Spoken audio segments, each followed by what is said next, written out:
Okay, we are back again.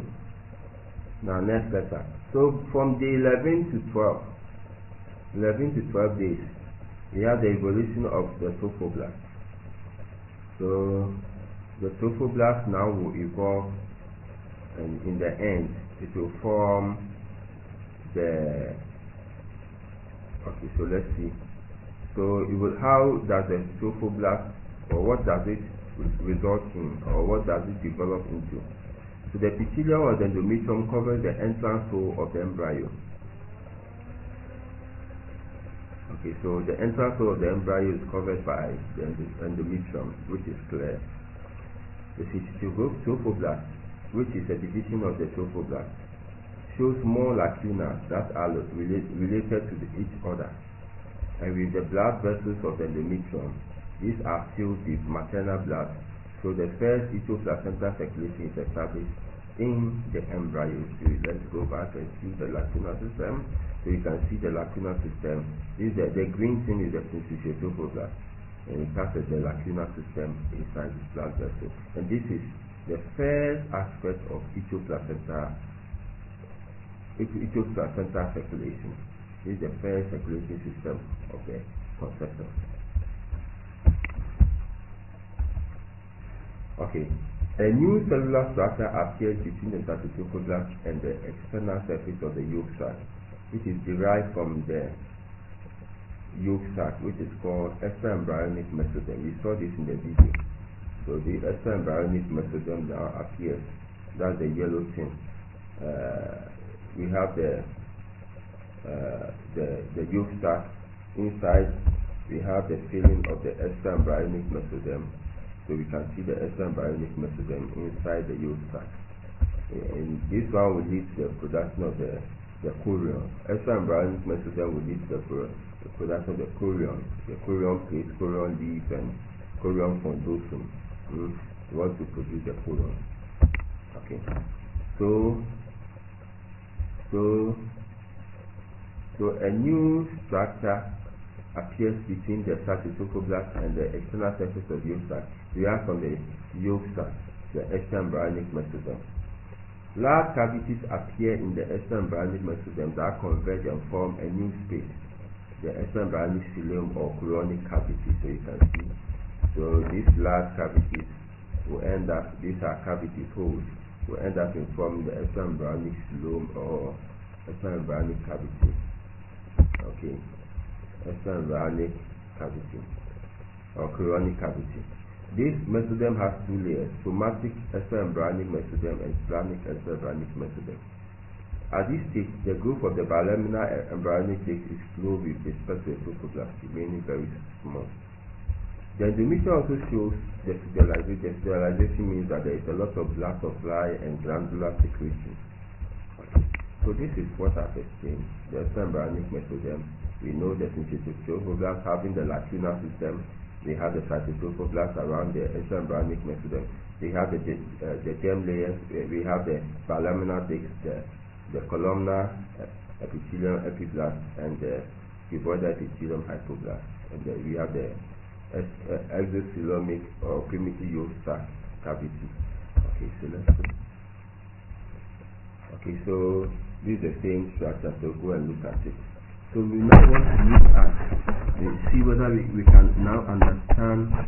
So you can see blood vessels all over to nourish the fetus. We can see the chorion has been formed, and also what we have here. You can see formation of placenta villi from the cytoplasm and the syncytoplasm. The cytoplasm is like this yellow color, and the syncytoplasm is this white color cells, and they are forming the primary villi. So we'll go and explain what the villi are later. Okay, so evolution of the trophoblast. Day 13, we have finished 11 to 12. So day 13, we will just want to form the umbilical cord and the chorion plate.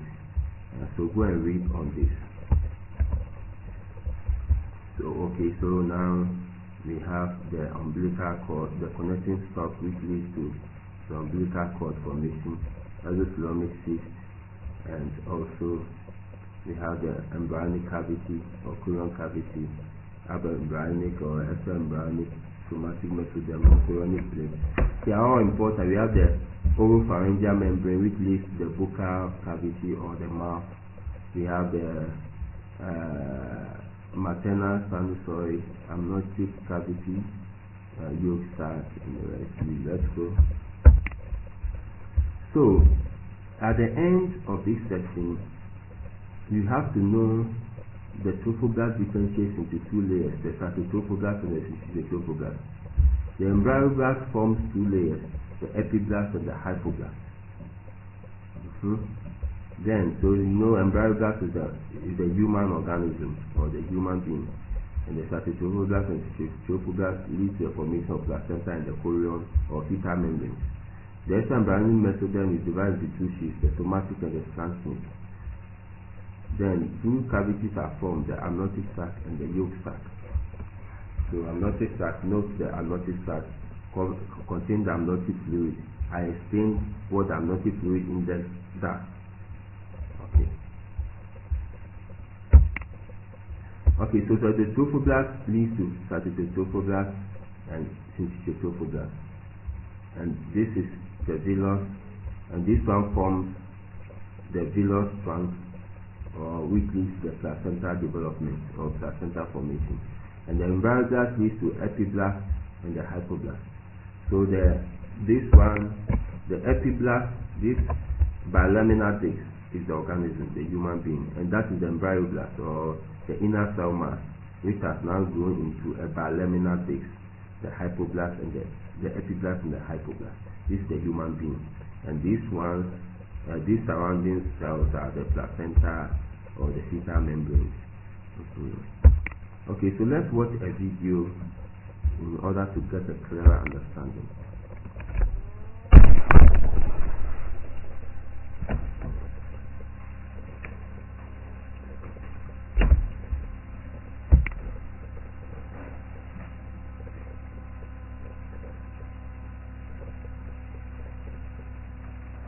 By the end of the second week of development. Okay, so by the end of the second week of development, we are going to do for this is the organism itself, the epiblast and the hypoblast. This is the human organism. This bilaminar disc. There are two layers of cells. This is the human being. All the rest are fetal membranes.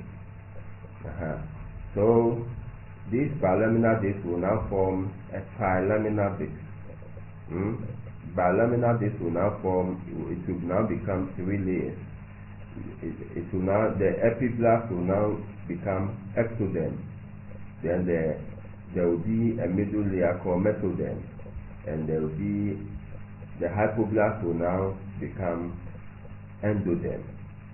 So these are three germ layers, and these three germ layers will lead to the formation of the various organs and systems in the body.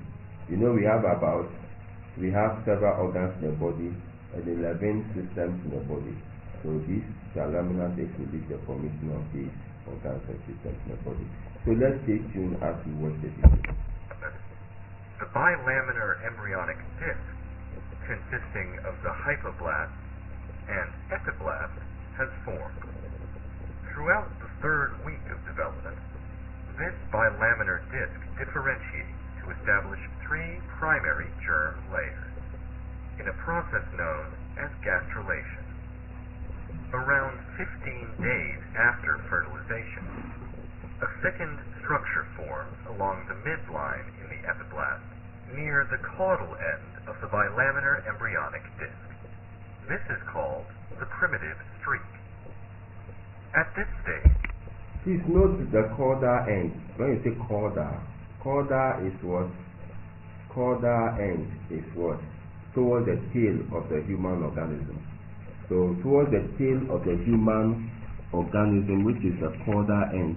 Others call it the cloaca, and is the posterior orifice that serves as the only opening for the digestive, reproductive, and urinary tract. So this is where we excrete, we go to toilet, we urinate, and also we have sex with it. That's the cauda at the end, the tail end of every human being. And Okay, so let's continue. And you have to note this primitive streak. The primitive streak spontaneously occurs. God has programmed it to occur at the caudal end. It's not at the cephalic end or the cranial end. When you say cranial, it's towards the head.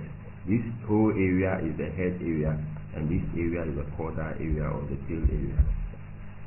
The formation of the primitive streak defines the major body axes of the embryo, including the cranial end towards the head and caudal ends towards the tail, as well as the left and right sides of the embryo. At the cranial end, so you can see when you turn this structure to the other way around, this is the primitive streak.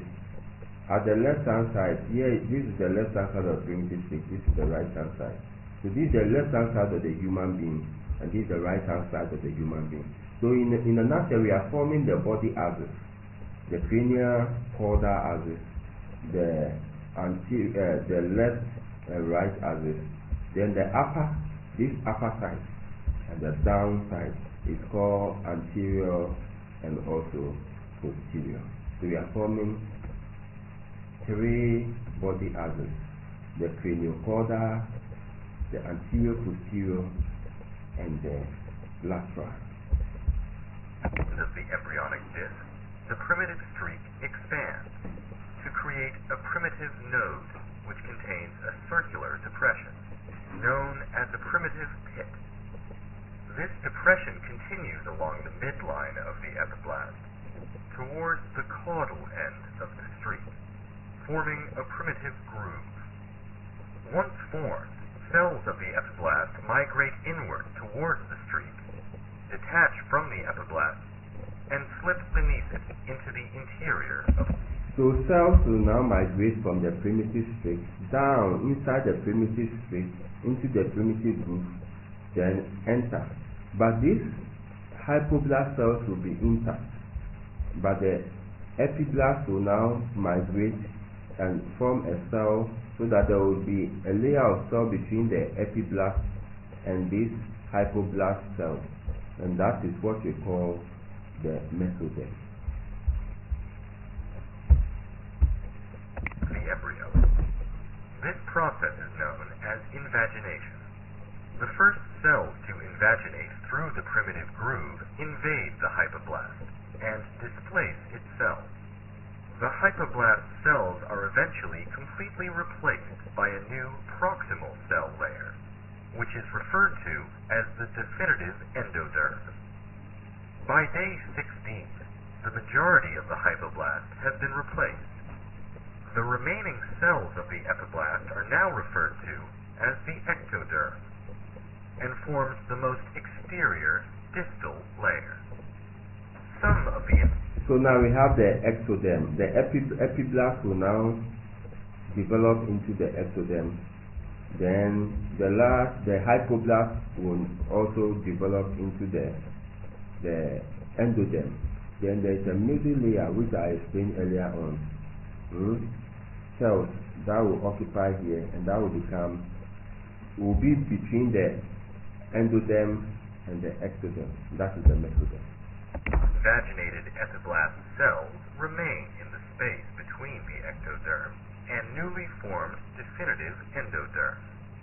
These cells form a germ layer known as the mesoderm. Once the formation of the definitive endoderm and mesoderm are complete, epiblast cells no longer migrate towards the primitive streak. Throughout gastrulation, the ectoderm continues. So these germ layers, the ectoderm, the mesoderm, and the endoderm, end up in forming the various organs and systems in the body.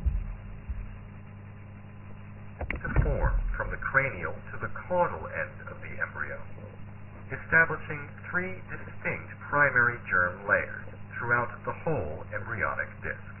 The gastrulation process is finally complete.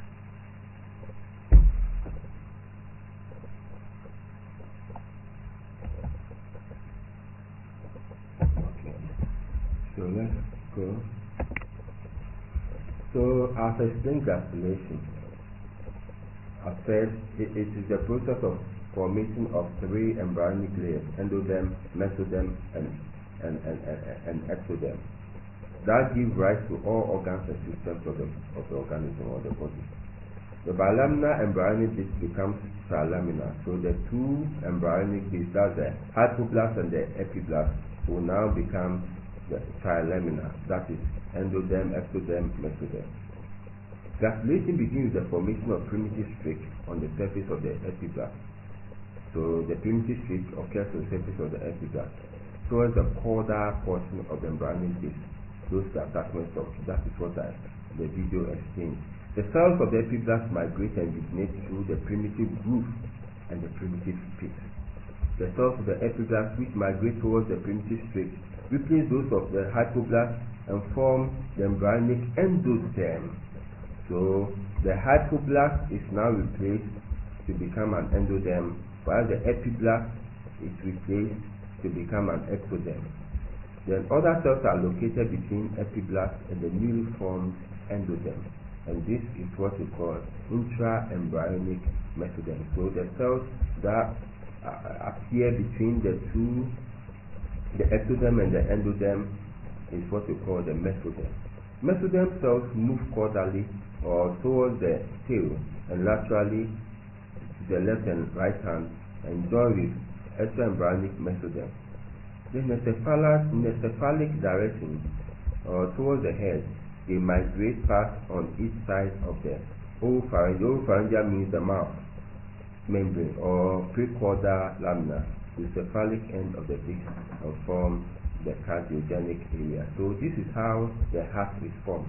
Any time you see cardiogenic, it's anything relating to the heart. So the heart forms in the first 3 weeks and it is towards the cranial or cephalic end. It's towards the oropharyngeal end or the cranial end of the body axis. So that the heart is formed within 3 weeks.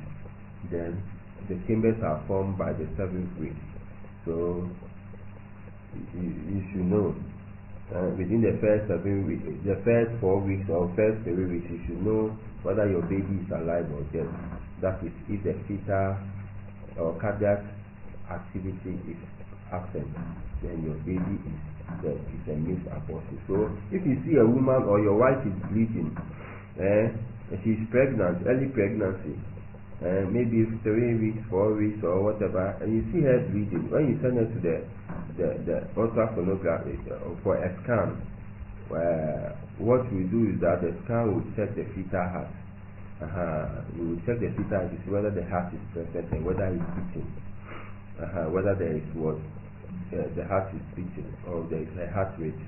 But if you send to the maternity ward or the midwife, they cannot do anything about it because it's an early pregnancy. An early pregnancy is also called early gestation or phthisis. This is phthisis, another word or name for pregnancy. So it's gestation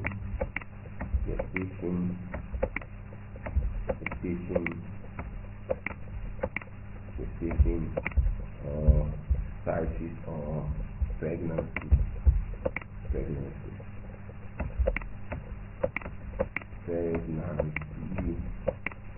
Okay, let's continue. So the epiblast, through the process of granulation, is the source of all germ layers. So the epiblast leads to the source of all germ layers.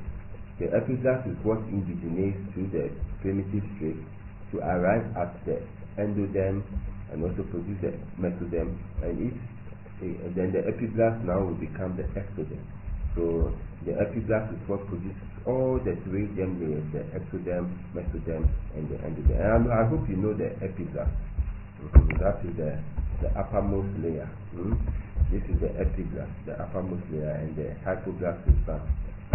Okay, so the formation of the third germ layer. So we can see the primitive streak at the caudal end of the body axis, and this is the head, the cranial end. You can see the yolk sac, So you can see the indigenation and the formation of the mesoderm, ectoderm. Ectoderm is blue, mesoderm is red, and endoderm is yellow. So we can also see it over here. Ectoderm, the primitive slit occurs on the epiblast. And the epiblast will now produce the endoderm, which will now produce the mesoderm, and the epiblast will now change to become ectoderm.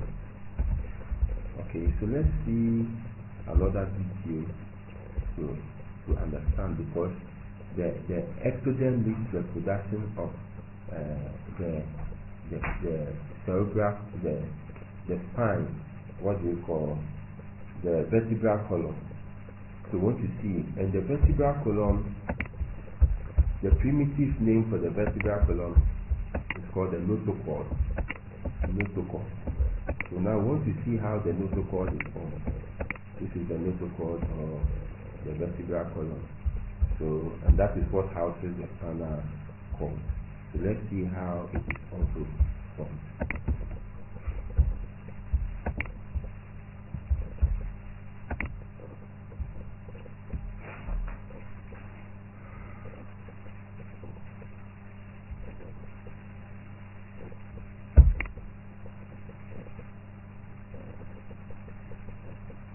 So the notochord is formed, the first event of neurulation is the vertebral column is formed through the process called neurulation. Neurulation, neuron or nerve, central nervous system. So we are forming the notochord, that's the vertebral column, which will house the spinal cord. The formation of a second area of cells, called the neural plate. The neural plate forms at the cranial end of the embryo and grows in a cranial to caudal direction.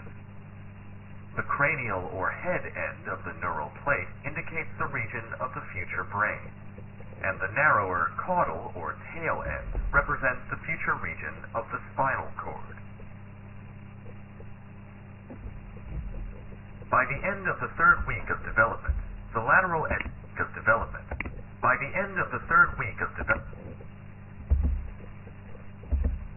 By the end of the third week, spinal cord. Okay, so we are the cranial end will lead to the formation of what we are forming the notochord. So in the end, we'll end up forming the brain and what the spinal cord. The spinal cord is towards the caudal end or the tail end, and the brain is towards the cranial end.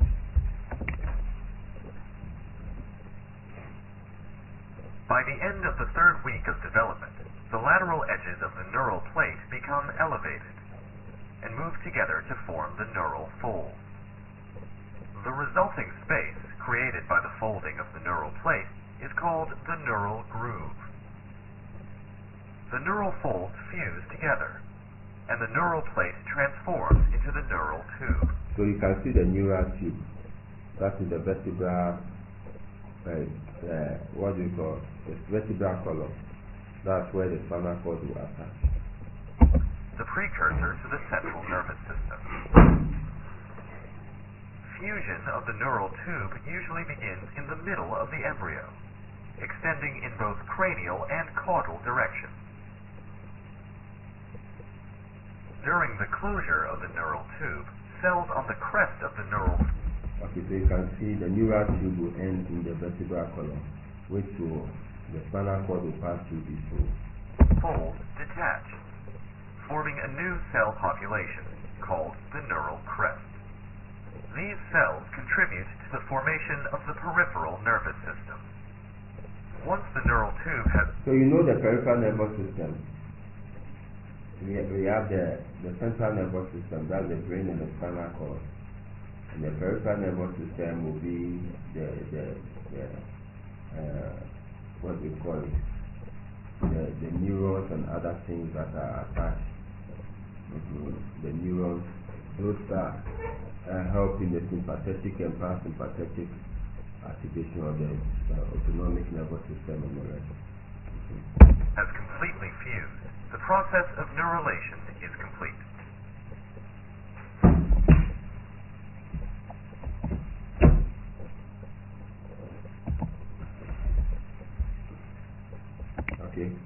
let's continue. So granulation, notochord formation. So the cells of this one is supposed to be neurulation. Neuron. Neurulation. Okay. So we are forming the notochord. So you go and read this from the video you watch. You will get the explanation. So this is the notochord formation. So we just go through. Then the embryonic discs, I've explained what the gastrulation is, the laminar discs and others. Okay, so the embryonic disc is flattened and ovoid in shape with the cephalic end wider than the caudal. So the embryonic disc, this whole strata is the embryonic disc, or the germ layers, ectoderm, mesoderm, endoderm, and this is a disc. The cranial end is wider or broader than the caudal end or the cloaca or the tail end.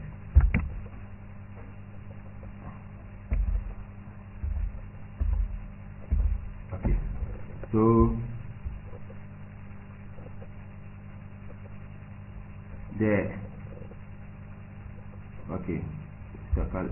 intraembryonic mesoderm is identified as such dissociated from the endoderm and the ectoderm in its extension, except the zone of the. So at the mouth section there is no mesoderm, and at the tails, the anus and the urinary system and whatever, there is no mesoderm there. But the mesoderm occupies the other axis of the body. But at the end, that's the mouth or the head area, the mouth area, the anus area, there is no mesoderm. At the end of the third row, there is no mesoderm around here and around here. So it's supposed to be ectoderm. The ectoderm is all around here, but at the mouth there is no mesoderm, and at the tail there is no mesoderm. The allantoin leads to the production of urinary bladder. So the cloacal plate membrane here, there is no mesoderm there. Only two germ layers, ectoderm and endoderm, are there. Here to the buccopharyngeal membrane, the mouth, or oropharyngeal membrane, the mouth, there is no mesoderm there. At the end of the third week, the primitive streak begins a process of progression. The primitive streak begins to disappear in the cephalocaudal direction from the head to the tail direction. Normally, it presents degenerative changes and disappears, and very rarely some residues of this strata remain. It can cause tumors.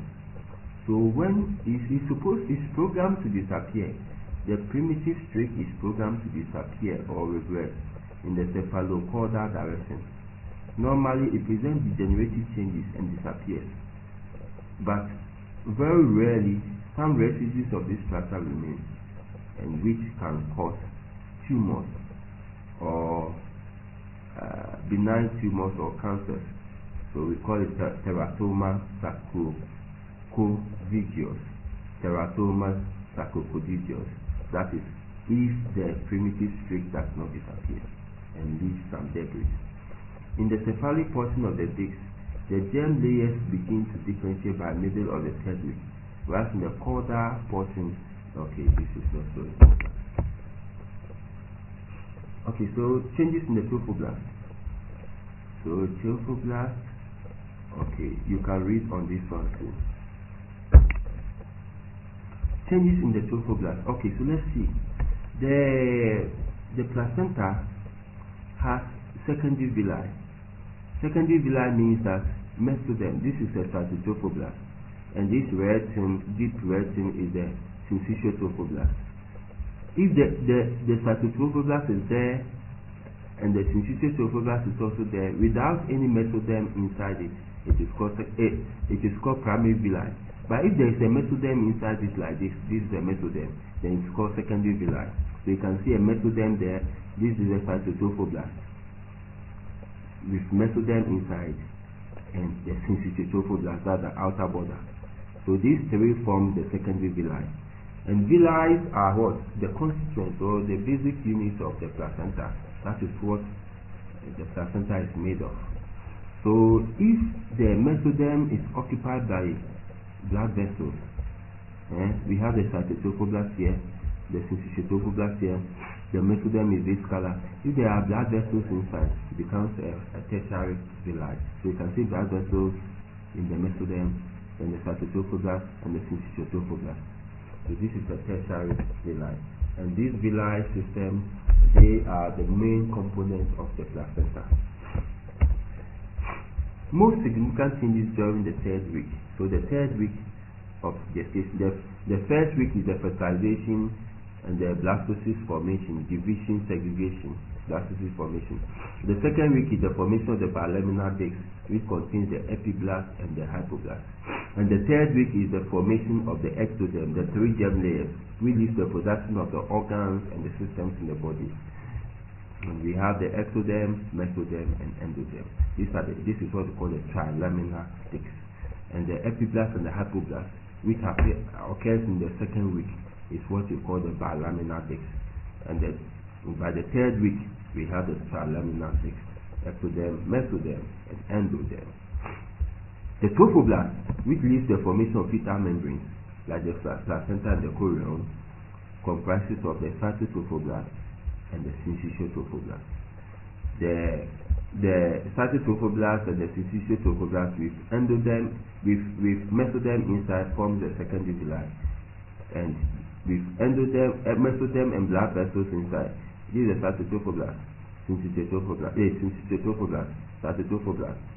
With mesoderm inside, plus blood vessels, forms the placenta or tertiary villi, and that is what is important, because that is what will nourish the fetus and cause gaseous exchange, distribution or exchange of minerals, vitamins, antibodies, water, gaseous exchange, and waste product removal, antibody exchange, and the rest. Okay, so as organogenesis. So organogenesis is the process by which the 3 germ layers differentiate to give rise to different tissue, organs, and systems in the body. So these are the general characteristics of organogenesis, basic mechanisms of development. So go through it and read it. Okay, so for your independent study from this lesson, look at ectoderm, the organs that are derived from ectoderm, mesoderm, and endoderm. And also look at the development of the fetal heart in the third week. So go and do this assignment. When you finish this assignment, print it out. I don't want to see any photocopy. If I see that 2 people or 3 people have photocopied, then they will come and make a presentation to the whole class. They will come and present. They will come, go and rehearse, and come and do about 30 minutes presentation. So don't let me see that you've copied somebody, or you and that person come and present, so that I will know the one who has copied. Let's watch a video, another video on the placenta and its role and its function. With credit to the original owner of this video. Want to watch the role of the placenta and its morphology too.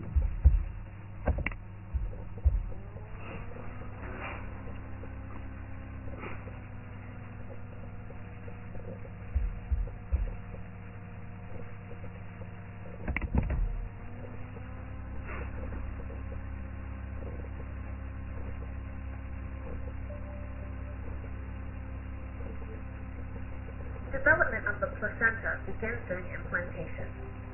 When the blastocyst adheres to the endometrial epithelium, trophoblast cells differentiate into an inner cytotrophoblast layer and an outer syncytiotrophoblaст layer.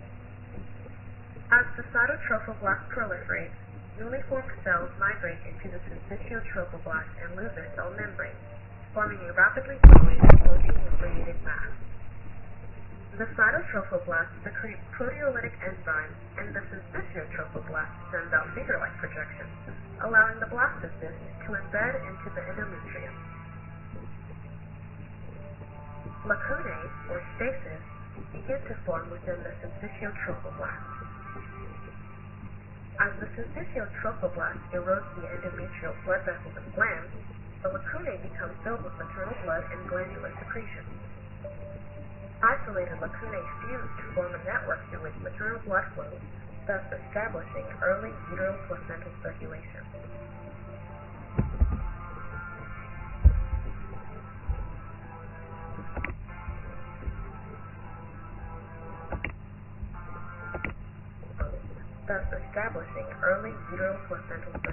So you can see that all this is blood vessels, blood vessels in the lacuna or empty spaces, and this is what is supplying blood to the conceptor. And this event happens before the placenta begins to form on the 4th week. So on the 4th month. So first 3 weeks or from first 3 weeks going, we don't have the placenta, we have the lacuna system supplying the conceptor with blood.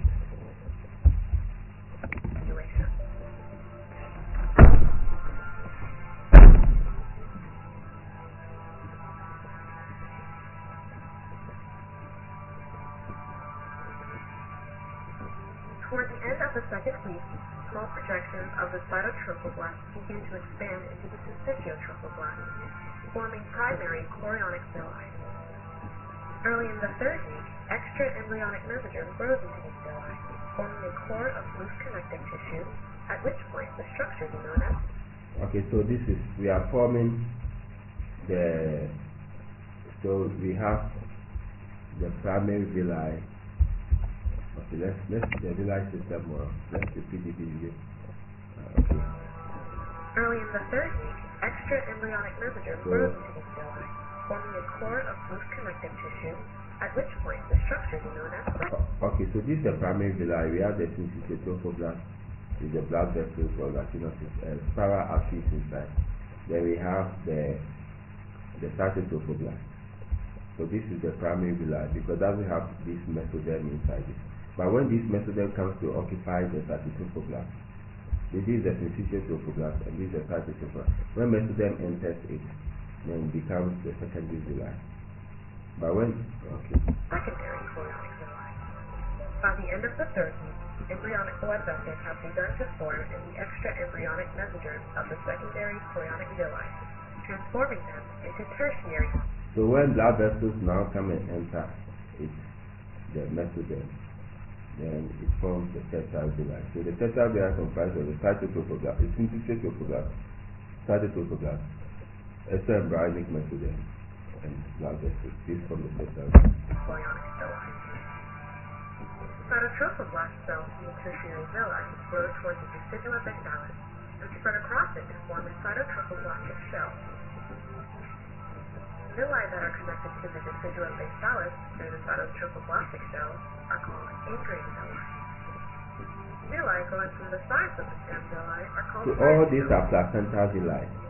They are those who cause the exchange between the mother and the fetus.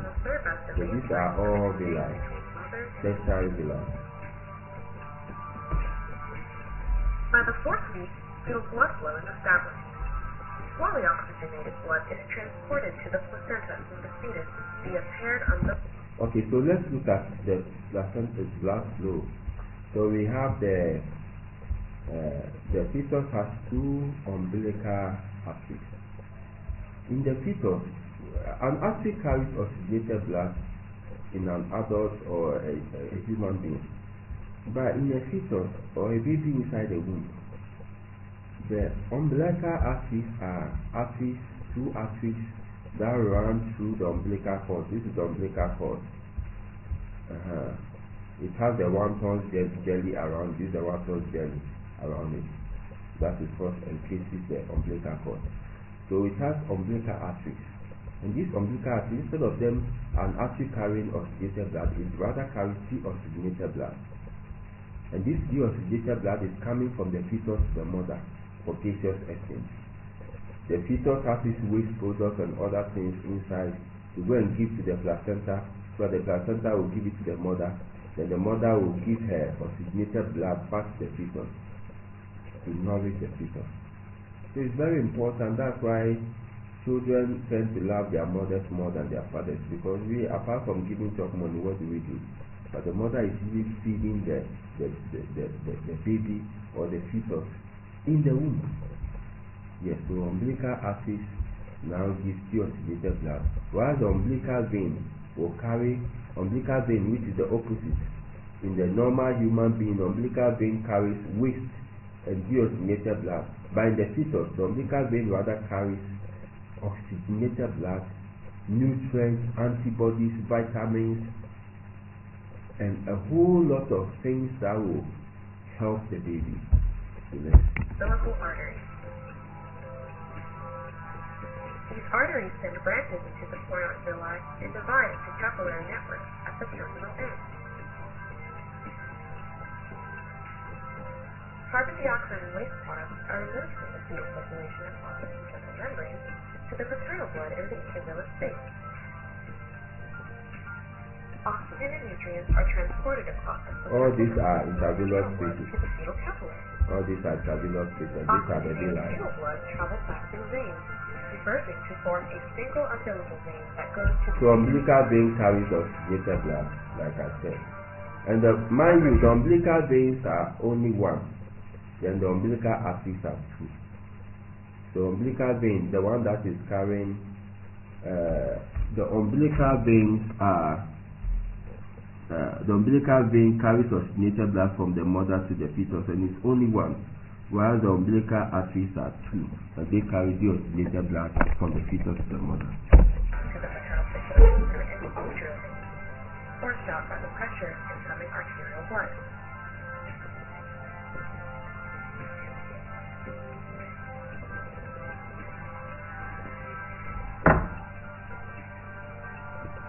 The placenta nourishes the fetus throughout development and is delivered shortly after parturition.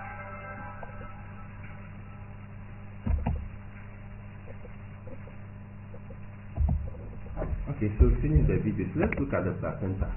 This is the placenta. We have the umbilical vessels.